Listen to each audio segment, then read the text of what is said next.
Good afternoon students. अज बच्चे असीं transition elements दी general properties study करनी है कि जो प्रॉपर्टीज़ है उहदे नाल रिलेटेड क्वेश्चन बेटा पेपर दे विच किद्दां आने हैं। ठीक है, so for that first question is these questions are related to general physical properties. Why zinc, cadmium and mercury are soft and have low melting points? ठीक है, देखो बेटा ये डी ब्लॉक एलीमेंट के सब तो लास्ट वाले जोड़े एलीमेंट्स होंगे जिदा जिंक फस्ट ट्रांजिशन सीरीज़ का एलीमेंट है, कैडमियम सैकेंड का एंड दैन मरकरी है बेटा वो थर्ड ट्रांजिशन सीरीज़ का लास्ट एलीमेंट है। ठीक है, लास्ट एलीमेंट्स के वी कैन सी दैट कि लास्ट जी डी सब शैल है वो पूरी तरीके नाल फिल्ड है। ठीक है, फिल्ड होने के करके इन्हें किसी भी चीज़ नाल इंटरैक्शन नहीं करते, किसी नाल भी इंटरैक्शन नहीं, क्योंकि इन्होंने ज़रूरत ही नहीं है। इंटरैक्शन नहीं होएगी तो बॉन्डिंग नहीं होएगी, दे फ्री रहणगे। फ्री होने करके की है इन्हों का ईजीली बॉयल जो मैल्ट जोड़े वो किए जा सकते हैं। क्यों? क्योंकि इन्होंने को अनपेयर्ड इलैक्ट्रॉन नहीं है and they do not undergo bonding. How the ionic radius weak ये मैटैलिक बॉन्डिंग होएगी। How the ionic radius of elements of first transition series changes in the period. तो जोड़ा आयनिक रेडियस है यानी कि oxidation states के हिसाब नाल आयनिक रेडियस जोड़ा है वो पीरियड से जाते जाते यानी कि फस्ट ट्रांजिशन सीरीज़ के किद्दां जोड़ा वो चेंज होएगा। असीं पता है सानूं एक जनरल रूल है कि जो आप पीरियड्स मूव करते हैं उदों किसी भी तरीके का रेडियस जोड़ा वो डिक्रीज़ होंदा। डिक्रीज़ क्यों होंदा? क्योंकि एक ही सब शैल दे विच जिहड़े हैगे आ वो इलैक्ट्रॉन जोड़े वो ऐड होई जांदे।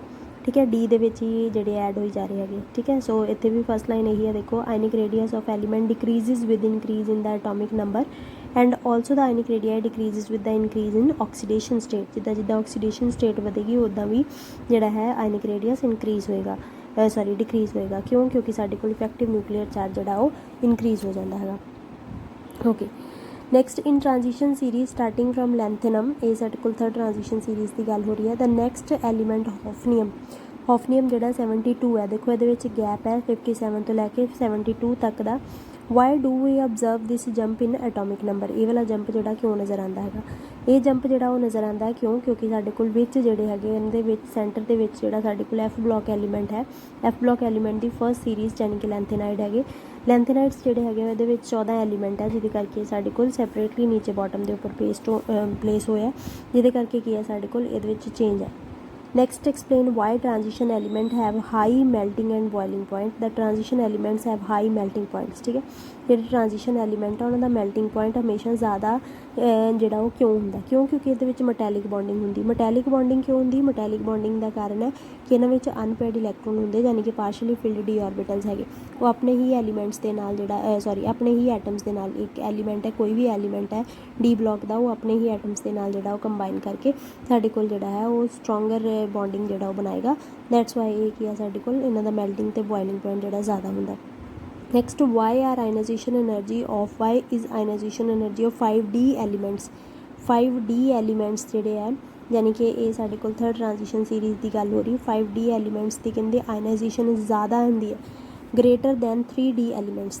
ठीक है, देखो वैसे जनरली अगर आप देखिए तो 5D दे विच साडे कोल 4F की फिलिंग भी हो रही है, 4F की फिलिंग हो रही है, बट फिर साडे कोल आयनाइजेशन एनर्जी घट जानी चाहिए।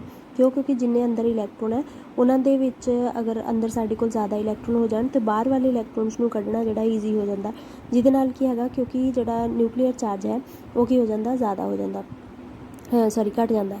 ठीक है, इस तरीके नाल 5D दे विच 4F की फिलिंग है, बट इत्थे तुसीं देखो उल्टा लिखा है कि आयनाइजेशन एनर्जी जिहड़ा 5D वाली थर्ड ट्रांजिशन सीरीज़ है उहदी आयनाइजेशन एनर्जी ज़्यादा है 3D नालों। क्यों ज़्यादा होंदी? क्यों? क्योंकि साडे कोल जिहड़े 4F इलैक्ट्रॉन है, जिहड़े 4F इलैक्ट्रॉन जिहड़े 14 इलैक्ट्रॉन विच फिल हो रहे उन्हां दी जिहड़ी हैगी आ पुअर शील्डिंग होंदी, यानी कि वो आउटर इलैक्ट्रॉन्स नूं प्रॉपरली शील्ड नहीं कर सकते। क्यों नहीं शील्ड कर सकते? क्योंकि F ऑर्बिटल की जिहड़ी शेप होंदी वो हाईली डिफ्यूज्ड शेप है। डिफ्यूज्ड मतलब बहुत ही इररेगुलर शेप है, यानी कि वो न्यूक्लीयस नूं प्रॉपरली स्क्रीन, न्यूक्लीयर चार्ज नूं प्रॉपरली स्क्रीन नहीं कर सकते। न्यूक्लीयस का इफैक्ट जिहड़ा हैगा वो ज़्यादा लगता है आउटर इलैक्ट्रॉन ते। क्यों? क्योंकि उन्होंने शील्डिंग नहीं है, वो स्क्रीनिंग नहीं दे पाते। दैट्स वाई की है 5D की आयनाइजेशन एनर्जी ज़्यादा होंगी 3D नालों। 3D नालों क्यों? क्योंकि 3D दे विच ते कोई फिलिंग ही नहीं है। ठीक है, इस करके इन्हां दी जिहड़ी है वो ज़्यादा हैगी। ठीक है, ज़्यादा न्यूक्लीयर चार्ज भी देखो लिखा than 3D because of poor shielding of nucleus by 4F electrons. 4F electron जो पूरा पुअरली शेयर स्क्रीन करते हैं। Next why enthalpy of atomization of transition elements. Enthalpy of atomization ਕੀ ਹੁੰਦੀ ਹੈ, ਆਪਣੇ ਹੀ ਐਟਮਸ ਦੇ ਨਾਲ ਜਿਹੜਾ ਉਹ ਕੰਬਾਈਨ ਕਰਨਾ, ਇਹਨਾਂ ਦੀ ਜਿਹੜੀ ਹੈਗੀ ਆ ਬਹੁਤ ਜ਼ਿਆਦਾ ਹੈ। ਕਿਉਂ? ਕਿਉਂਕਿ ਇਹਦੇ ਵਿੱਚ ਸਾਡੇ ਕੋਲ ਮੈਟੈਲਿਕ ਬੌਂਡ ਬਹੁਤ ਸਟਰੋਂਗ ਬਣਦੇ ਆ। ਔਰ ਕਿਉਂ? ਕਿਉਂਕਿ ਇਹਨਾਂ ਦੇ ਵਿੱਚ ਸਾਡੇ ਕੋਲ ਸਾਈਜ਼ ਛੋਟਾ, ਸਾਈਜ਼ ਛੋਟਾ ਹੋਣ ਦੇ ਨਾਲ ਇਹਨਾਂ ਕੋਲ ਅਨਪੇਅਰਡ ਇਲੈਕਟ੍ਰੋਨ ਜਿਹੜੇ ਪ੍ਰੈਜ਼ੈਂਟ ਹੈ। Write the name of the metal which shows only +3 oxidation state. ਇਹਦੇ ਵਿੱਚ ਸਾਡੇ ਕੋਲ ਸਕੈਂਡੀਅਮ ਹੁੰਦਾ। ਨੈਕਸਟ ਹੈ write the name and atomic number of fourth element. Fourth ਨੂੰ ਅਸੀਂ 20 'ਚ ਪਲੱਸ ਕਰ ਲੈਣਾ, 24 ਹੋ ਜਾਏਗਾ। ਇਹ ਸਾਡੇ ਕੋਲ 24 ਜਿਹੜਾ ਹੁੰਦਾ ਕਿਹੜਾ, ਕ੍ਰੋਮੀਅਮ ਦਾ ਹੋਏਗਾ। ਠੀਕ ਹੈ। ਨੈਕਸਟ ਆ ਗਿਆ ਸਾਡੇ ਕੋਲ question, write the formula of ferrocyanide. Hexacyanoferrate 4 negative ਜਿਹੜਾ ਹੈਗਾ ਇਹ ਨੈਗੇਟਿਵਲੀ ਚਾਰਜ ਆਇਨ ਹੈ, ਅਤੇ ਨੈਗੇਟਿਵ ਜਿਹੜਾ ਹੈ ਇਹਦੇ ਅੱਗੇ ਪੋਜ਼ੀਟਿਵ ਕੋਈ ਲੱਗਾ ਹੋਏਗਾ। ਅਸੀਂ ਕੋਆਰਡੀਨੇਸ਼ਨ ਕੈਮਿਸਟਰੀ ਪੜ੍ਹਾਂਗੇ, ਉਹਦੇ ਵਿੱਚ ਤੁਹਾਨੂੰ ਇਹਦੇ ਨਾਮ ਜਿਹੜੇ ਲਿਖਣੇ ਆ ਜਾਣਗੇ। Write the name and atomic number of last element of 3D series. 3D series ਦਾ ਜਿਹੜਾ ਫਸਟ ਟ੍ਰਾਂਜੀਸ਼ਨ ਸੀਰੀਜ਼ ਦਾ ਲਾਸਟ ਐਲੀਮੈਂਟ ਜਿਹੜੀ ਫਸਟ ਟ੍ਰਾਂਜੀਸ਼ਨ ਸੀਰੀਜ਼ ਉਹ ਸਕੈਂਡੀਅਮ ਤੋਂ ਸ਼ੁਰੂ ਹੋ ਕੇ ਜ਼ਿੰਕ ਤੋਂ ਐਂਡ ਹੁੰਦੀ ਹੈ। Write the formula of dichromate ion Cr2O7 2 negative. ਤੁਸੀਂ ਪੋਟੈਸ਼ੀਅਮ ਡਾਈਕ੍ਰੋਮੇਟ ਦਾ ਨਾਮ ਸੁਣਿਆ ਹੋਏਗਾ। Potassium dichromate is K2Cr2O7। ਉਹੀ ਪੋਟੈਸ਼ੀਅਮ ਰਿਮੂਵ ਕਰਕੇ ਇਹਦੇ ਵਿੱਚ 2 ਨੈਗੇਟਿਵ ਲਿਖਿਆ। Right the name at atomic of 9th element. 9 ਦੇ ਵਿੱਚ 20 ਪਲੱਸ ਕਰ ਦਿਓ, ਕਿੰਨੇ ਆ ਜਾਣਗੇ 29। ਤੋਂ 29 ਵਾਲਾ ਕਿਹੜਾ ਹੁੰਦਾ, copper. Why is the third ionization energy of manganese is unexpectedly high.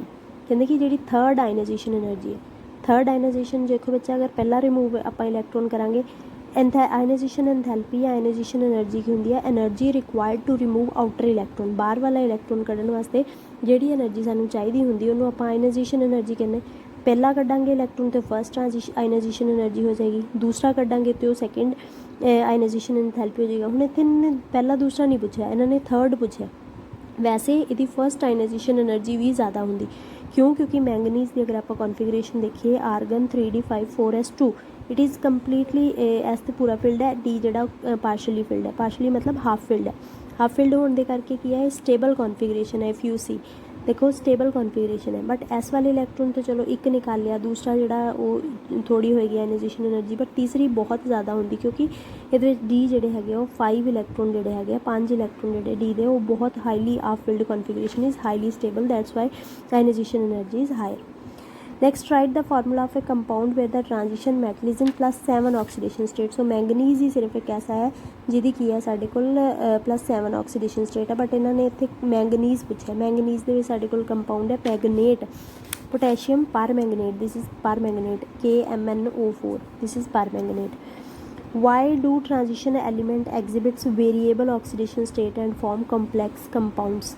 ਇਹਦੇ ਕਹਿੰਦੇ ਕੰਪਲੈਕਸਿਸ, ਇਹ ਦੇਖਿਆ ਨਾ ਤੁਸੀਂ ਕਿ ਕੰਪਲੈਕਸਿਸ ਬਣਦੇ। ਕੰਪਲੈਕਸਿਸ ਕੀ ਹੁੰਦੇ? ਕੰਪਲੈਕਸਿਸ ਹੁੰਦੇ ਕਿ ਜਿਨ੍ਹਾਂ ਨੂੰ ਅਸੀਂ ਸੈਪਰੇਟ ਆਊਟ ਇੱਕ ਵਾਰੀ ਬਣਨ ਤੋਂ ਬਾਅਦ ਉਹਦੇ ਸਾਰੇ ਐਟਮਸ ਦੇ ਵਿੱਚ ਤੋੜ ਨਹੀਂ ਸਕਦੇ, ਉਹਨੂੰ ਆਪਾਂ ਕੀ ਕਹਿ ਦਿੰਦੇ ਹੈਗੇ, ਕੰਪਲੈਕਸਿਸ ਕਹਿ ਦਿੰਦੇ। ਠੀਕ ਹੈ। ਸੋ ਕਹਿੰਦਾ ਟ੍ਰਾਂਜੀਸ਼ਨ ਐਲੀਮੈਂਟਸ ਜਿਹੜੇ ਆ ਉਹਨਾਂ ਦੀ ਆਕਸੀਡੇਸ਼ਨ ਸਟੇਟ ਵੀ ਜ਼ਿਆਦਾ ਔਰ ਕੰਪਲੈਕਸਿਸ ਵੀ ਬਹੁਤ ਜ਼ਿਆਦਾ ਬਣਾਉਂਦੇ ਹੈਗੇ। ਆਕਸੀਡੇਸ਼ਨ ਸਟੇਟ ਕੀ ਹੈ ਕਿ ਇਹਦੇ ਵਿੱਚ ਸਾਡੇ ਕੋਲ ਦਾ ਇਲੈਕਟ੍ਰੋਨ ਐਗਜ਼ਿਬਿਟ ਵੇਰੀਏਬਲ ਆਕਸੀਡੀ to the participation of N ਵਾਲੇ ਐਸ ਵਾਲੇ ਇਲੈਕਟ੍ਰੋਨ ਵੀ ਆ ਔਰ N-1 ਡੀ ਪੈਨਲਟੀਮੇਟ ਸ਼ੈਲ ਵਾਲੇ ਇਲੈਕਟ੍ਰੋਨ ਵੀ ਜਿਹੜੇ ਇਨਵੋਲਵ ਹੁੰਦੇ। ਇਹ ਕੰਪਲੈਕਸਿਸ ਬਣਾਉਂਦੇ ਆ ਕਿਉਂਕਿ ਇਹਦੇ ਵਿੱਚ ਖਾਲੀ D orbital, partially filled D orbital ਹੁੰਦੇ, ਇਸ ਕਰਕੇ ਕੰਪਲੈਕਸਿਸ ਬਣਾਉਂਦੇ ਔਰ ਇਹਨਾਂ ਦਾ ਸਾਈਜ਼ ਬਹੁਤ ਛੋਟਾ ਹੁੰਦਾ। ਠੀਕ ਹੈ।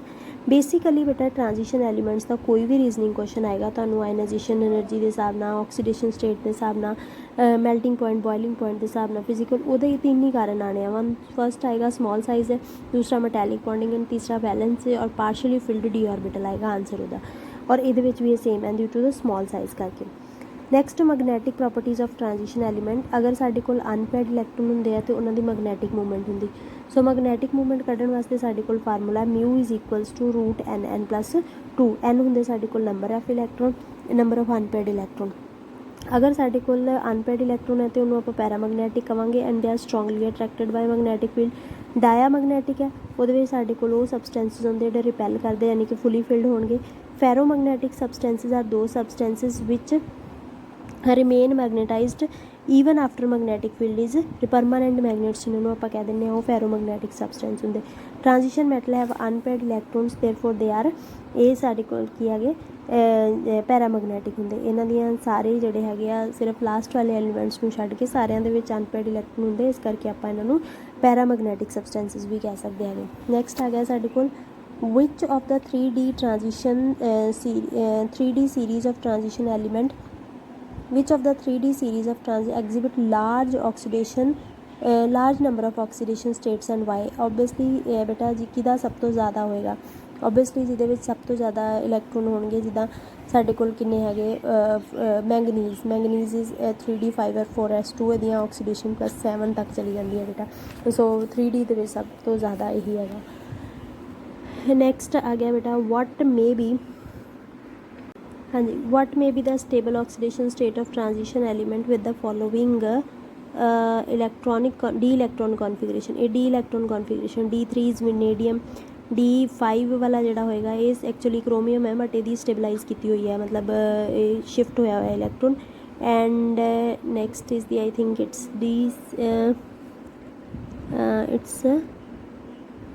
D8 D8 ਬੇਟਾ ਬੁੱਕ 'ਚ ਗਲਤ ਹੈ, D8 ਕੇਸ ਇਜ਼ ਫॉर ਨਿਕਲ, D7 ਹੋਏਗਾ ਮੇ ਬੀ, ਇੱਥੇ ਕੋਬਾਲਟ ਲਿਖਿਆ ਹੋਇਆ ਨਾ, ਇਟ ਵਿਲ ਬੀ D7 ਯਾਨੀ ਕਿ 27 ਕੋਬਾਲਟ ਦਾ ਹੋਏਗਾ ਬੇਟਾ।